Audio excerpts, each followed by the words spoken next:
Hello and welcome to the Procurement Podcast, brought to you by BizClick and our sponsors for this series, Amazon Business. This is your go-to podcast for all things procurement. If you're ready to move from being a tactical buyer to a strategic leader, you're in the right place. Tune in and together we can build a better bottom line. I'm Aaron McMillan, editor of Procurement Magazine and your host for this podcast series. Hello and welcome back to the Procurement Magazine podcast. I am your host and editor of Procurement Magazine, Aaron McMillan, and our guest today is a senior procurement professional with over 30 years of experience working around regulated services, including financial services, consulting, telecoms, and the public sector. He currently leads global procurement at the British Council, managing an international team and overseeing sourcing and supply strategy across more than 100 countries. Outside of these roles, he's also the author of My Reason for Hope and This Page Left Blank, and has spoken about topics including leadership, resilience, and neurodiversity. Please welcome to the Procurement Magazine podcast, Andrew Swift. Hi, Andrew. How's it going? Hi. Well, that sounded really good. Who's this guy? We like to give you the big billing, you know. You've worked for a long time in procurement. You kind of deserve it. So I suppose my first question would be, Andrew, is when you were growing up, did you kind of envision this life for yourself, or did you have in purchasing or procurement? In procurement, yeah. well, who actually thinks about or wakes up in the morning and says, "I want to be a procurement specialist"? I don't think anybody does. So most of us just fall into it, and that was the case for me. I went to university. I don't know how I got to university. I'm somebody who actually hasn't passed their English GCSE. Which is quite worrying if I work at the British Council. But, I got to university and I did a year's placement at ICI. And then what I did, I came back after university, after my fourth year, came back to Leeds, where I was born and bred. And I decided to open a surf shop. Yeah, which is quite unusual. In Leeds? In Leeds, yeah, on the river. Well, just off the River Aire, under the Dark Arches in Leeds. And in fact, I got on the page 3 of the Yorkshire Post. I have to pause there. And with me on a surfboard advertising the shop. Because what I used to do, I used to close the shop one day a week on a Monday. It was open the rest of the week. And I worked in management accounts and accounts payable for the Yorkshire Post, the owners of the Yorkshire Post. And I suppose that's right at the start of the procurement life cycle, isn't it? You know, or at the end, depends how you look at it. But because of that, I after I closed the shop down, I decided to go full-time in accounts payable. And I worked for a procurement manager who also was the procurement manager, the purchase to pay manager. And one day I asked her, why don't I have a go at looking at the electricity and gas contracts? And she said, yeah, have a go. I imagine everyone would like you to have a look at that. Because, I mean, there was nobody else in procurement. She was just a procurement manager. And I did a great job that she said, right, you can be the first person in procurement at Regional Independent Media. And that's how my career in procurement started. So I suppose I fell into it, but I found it, and it found me, and I found, actually, this is what I want to do. Oh, perfect. And so your feature in the Yorkshire Post, did that come before you were working there or after you were working there? No, during. I mean, at the same time as me, I suppose, having the shop, I was working one day a week in accounts payable to pay the bills for the shop. I suppose it's kind of like you couldn't maybe get more opposite than accounts purchasing and surfing. Yes. So I suppose, like, where did kind of the two kind of interlink? Is surfing like a passion of yours? Did you just like enjoy being on the water? Yeah, so as a kid, I mean, most people in Leeds play football or rugby. It was one of the two, and I wasn't good at either. And so I thought, well, I used to go with my parents down to Devon and Cornwall for holidays. And one year they said, here's a surfboard. I've got it from work. Why don't you have a go? And I stood up first time, thought, this is my hobby. No one else in Leeds surfs, as far as I was aware. And I thought, I can be the best one now. So I picked up surfing, and I was the chairman of the surf club at University of Teesside. We went to the student nationals, so surfing was very much my sport. It was what I was good at, and that's why I wanted to open a surf shop. Do you still find time now to get up on the board? Very rarely. I mean, whenever I travel. So last year, with my family, I was in Sri Lanka, and we managed to surf some good spots there. I used to work for a US telecoms company based in San Diego. So, I was always on Pacific Beach or La Jolla or, Malibu. Is there something about surfing, because with that, and especially sports, you can kind of fully disconnect and just focus on the task at hand. Probably no more important than surfing, given, you're out in the water and you kind of turn in an instant. Do you kind of like that, kind of the disconnect, being able to kind of almost, disconnect from the world? Is that why you maybe enjoy that? I think so, but also probably the risk as well. I mean, some waves can be quite hairy, especially up in the northeast, in Scarborough and Saltburn. They get quite big waves, and I think probably as a child, as a teenager, I used to like the danger of it as well. Great. So. For maybe the first surfing CPO, certainly the first surfing CPO I've spoken to. Maybe there's more out there. Maybe we'll find out. So I suppose you've now been in procurement for, like I said, 30 years. Yeah. What's kind of kept you in the profession and kept you evolving and changing what you do? Yeah. So I think, I ran the surf shop. I then went full time at the Yorkshire Post. I then went to Thistle Hotels, and I was a senior buyer for IT and Capital. And then I actually left procurement for about 8 years, and I worked for this US telecoms company in sales. And towards the end of my time at this telecoms company, I started doing consulting again for procurement, because I went back to what I was good at. And so I did consulting for a while, and then eventually I got back into procurement full time. And I think for me, procurement is one of these jobs that I think has something of everything. It's a position where you can get involved in risk, you can get involved in finance, you can get involved in supply chain, and the make or buy. So I think it touches every part of a company. And so as quite an entrepreneurial person that I am, I quite like the fact that actually procurement is the everything of a business, which is quite unique. I don't think there's any other position like that. You like the fact that a lot of people I speak to kind of said that no 2 days are the same, and you absolutely, like that. Absolutely, yes. So I suppose with kind of coming back to it and being where you are now at the British Council, as a leader, where does your drive come from? What kind of keeps coming back, keep pushing forward? Well, I think it's always in the win. I mean, I like winning. I don't have to win all the time, but I like taking part and trying to strive for the best. And I think for me, it's always doing that one extra thing that actually will tip you over the edge. Can you do something else that will actually make you more successful? And that's the same for the business, or whatever business you are in, whether it's in telecoms, advertising, or where I am now in the public sector.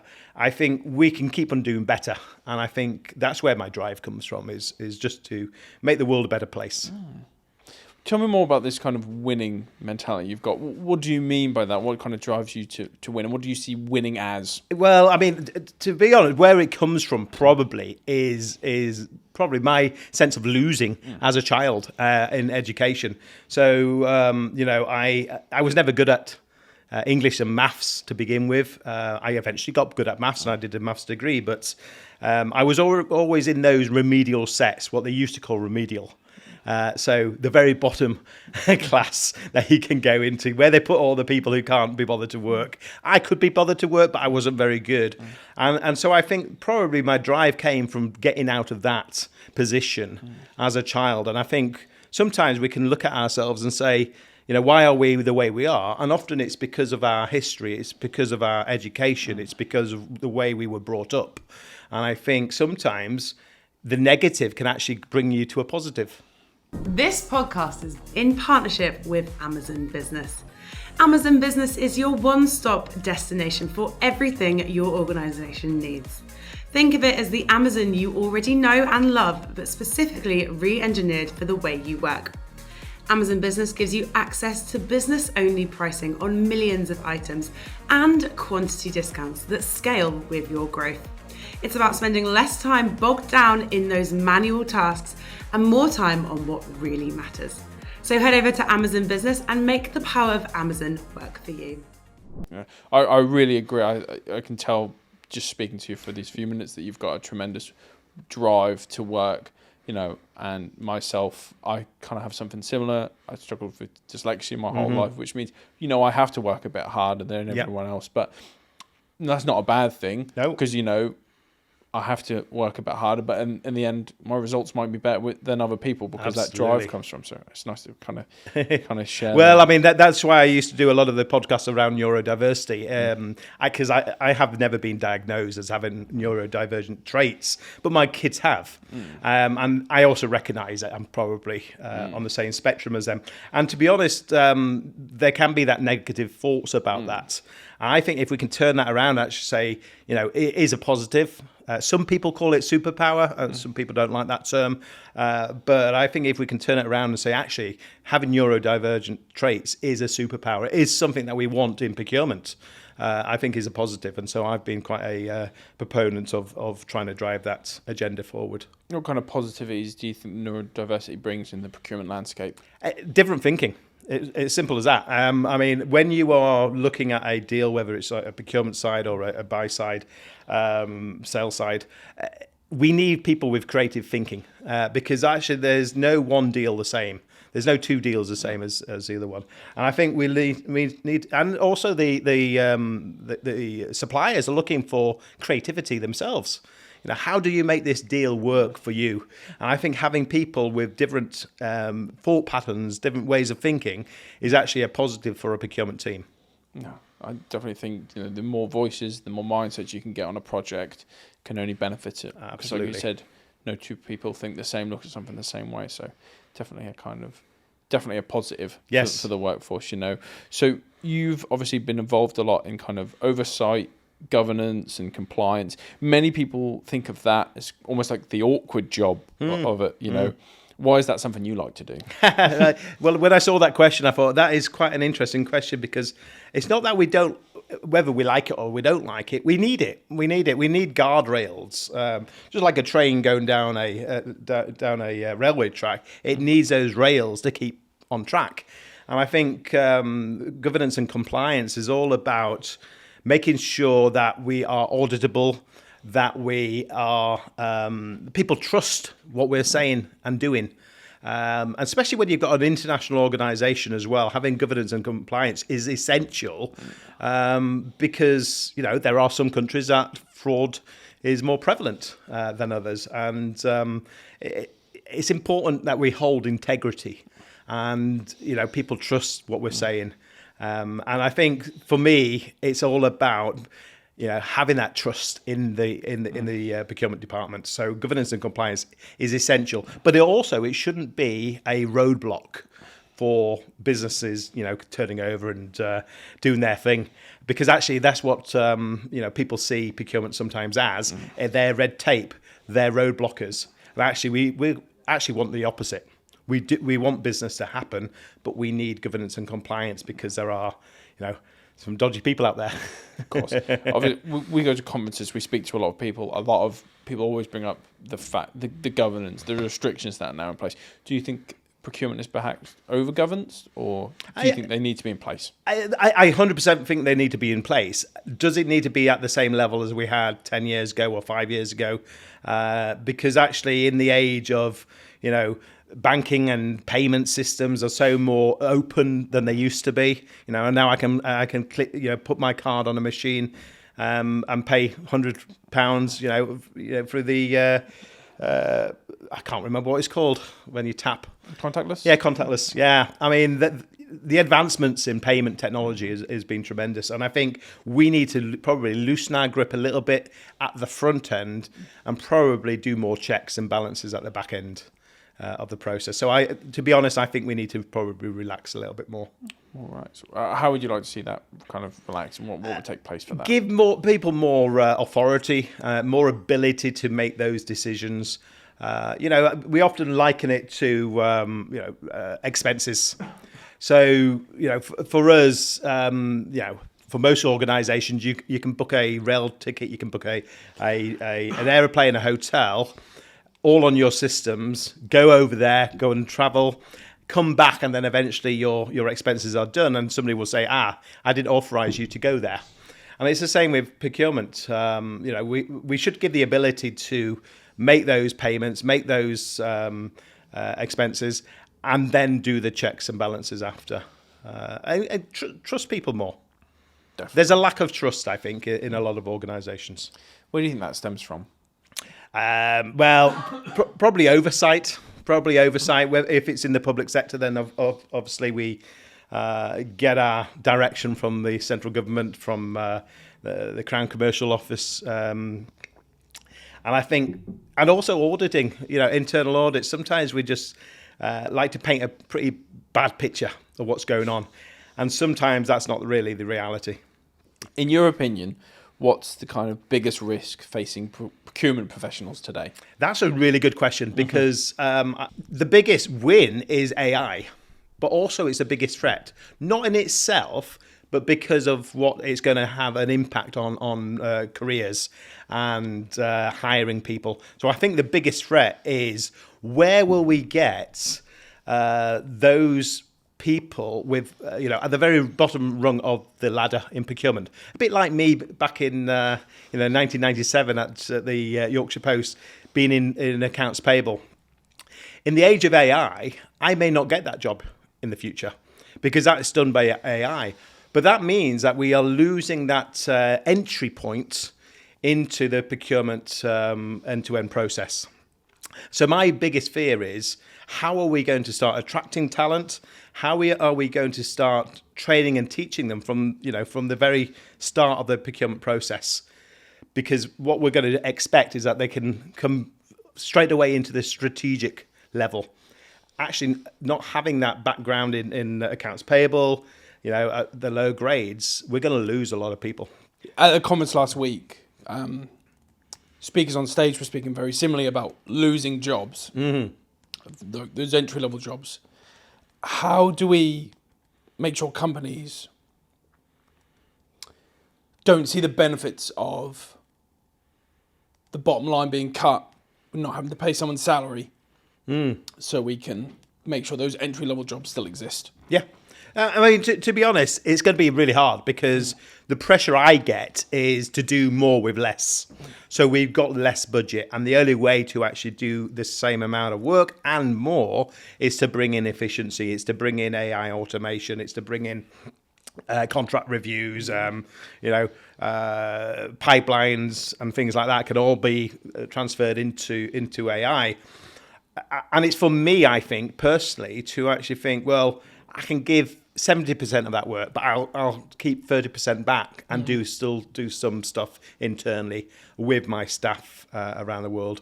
And to be honest, I think we're all expecting AI to be this big thing that's going to convert everything and make everybody efficient. The reality is, I don't think it will 100%, and I think we need to get more balanced view, I think, on actually the realities. Is it really going to make a big difference? I think it will make a huge difference. Absolutely. But I think we still need to retain that talent. And it's for people in my position to say, okay, I'm going to keep 20% of that back, and I'm still going to train those people, allow them to do the jobs that we would have done 20 years ago, because we need that pipeline of talent. Yeah, so a lot of procurement professionals, we talk a lot about AI, but then you see so many surveys about them still in pilot processes or not returning on ROI. Kind of what have you seen in your role? Have you seen AI make an improvement for you in your everyday life? Are you kind of still working on it to kind of embed it? Kind of what's your relationship with AI? It's a really good question, because I think there's a lot of promises, especially from the big tech firms, that actually AI, we can do it, we can implement it. I think they're learning just as much as we are. Where I've seen success is getting your own team to develop their own AI agents, okay? And that's what we've done in procurement at the British Council is what a person in my team has developed 5 different agents that they use on a daily basis. And we're now actually pushing that out to a region, and eventually we'll push that out to the whole of the procurement team. This is not built by a tech firm. This isn't built by a consultancy in the UK. This is built by our own team using Copilot and developing their own agent, training their own agent, and then deploying that agent within their team. And that's where I think the best results are going to be. Getting your own staff to develop their own AI systems. Have you messed around with it much? Yeah, no, I do personally, yeah. I mean, I use it for comparing contracts.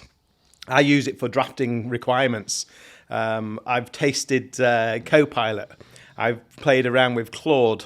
I've played around with ChatGPT, and always on a daily basis. I think most people are probably using one of those free on a daily basis.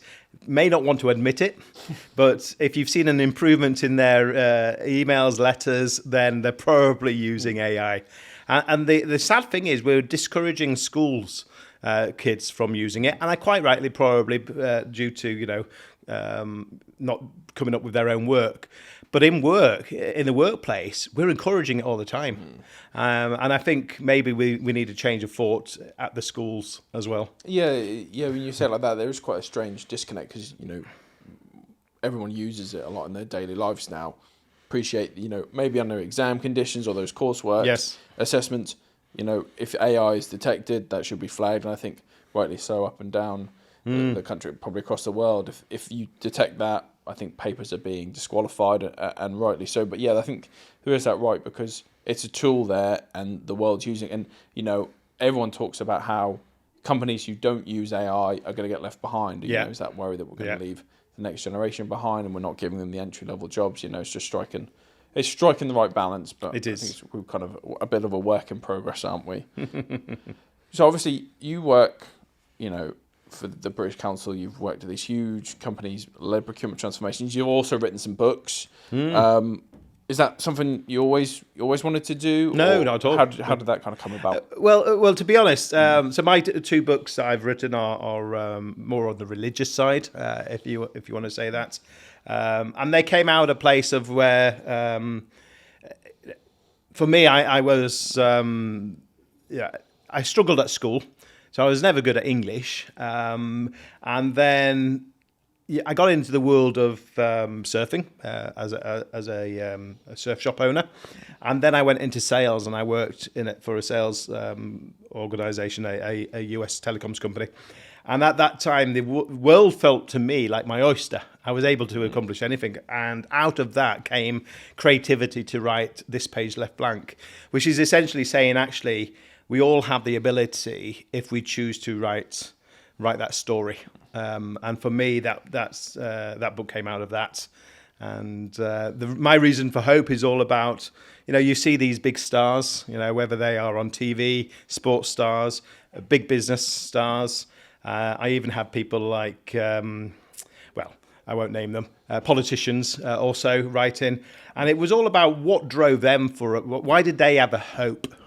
And trying to work out, where does that hope come from? And that's my reason for hope. What's your reason for hope? Well, we probably can't talk about it on the podcast.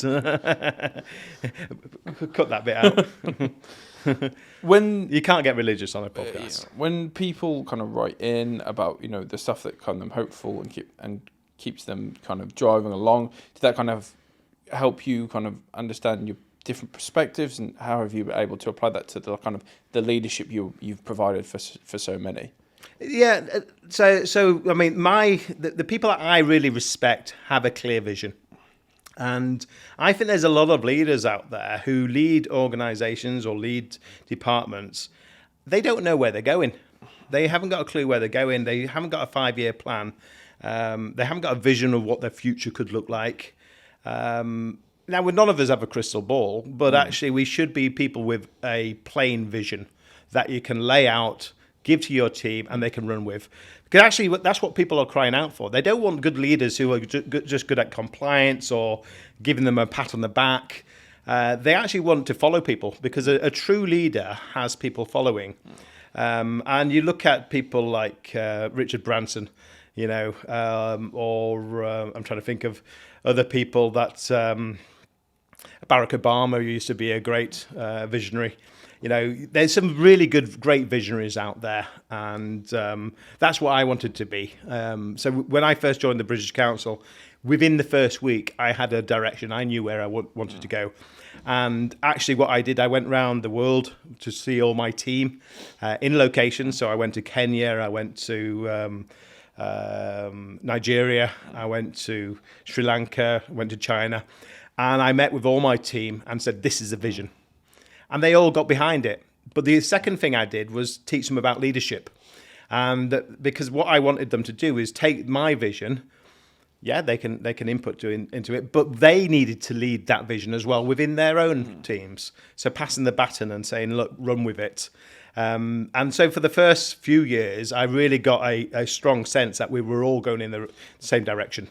Oh, I mean, that must be so vital. If you do not have people pulling the direction, you're just not going to find success, are you? Absolutely. Now it doesn't mean to say you have to have all the answers either, because actually, there are skill sets that I don't have that some of my team have, and one of the phrases I used in the last podcast I did was, you should always hire people that are better than you, because actually you need a team that is strong behind you as well.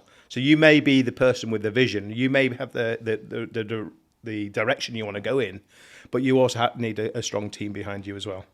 What's the most important trait a procurement leader can have in 2026? That's a really good question.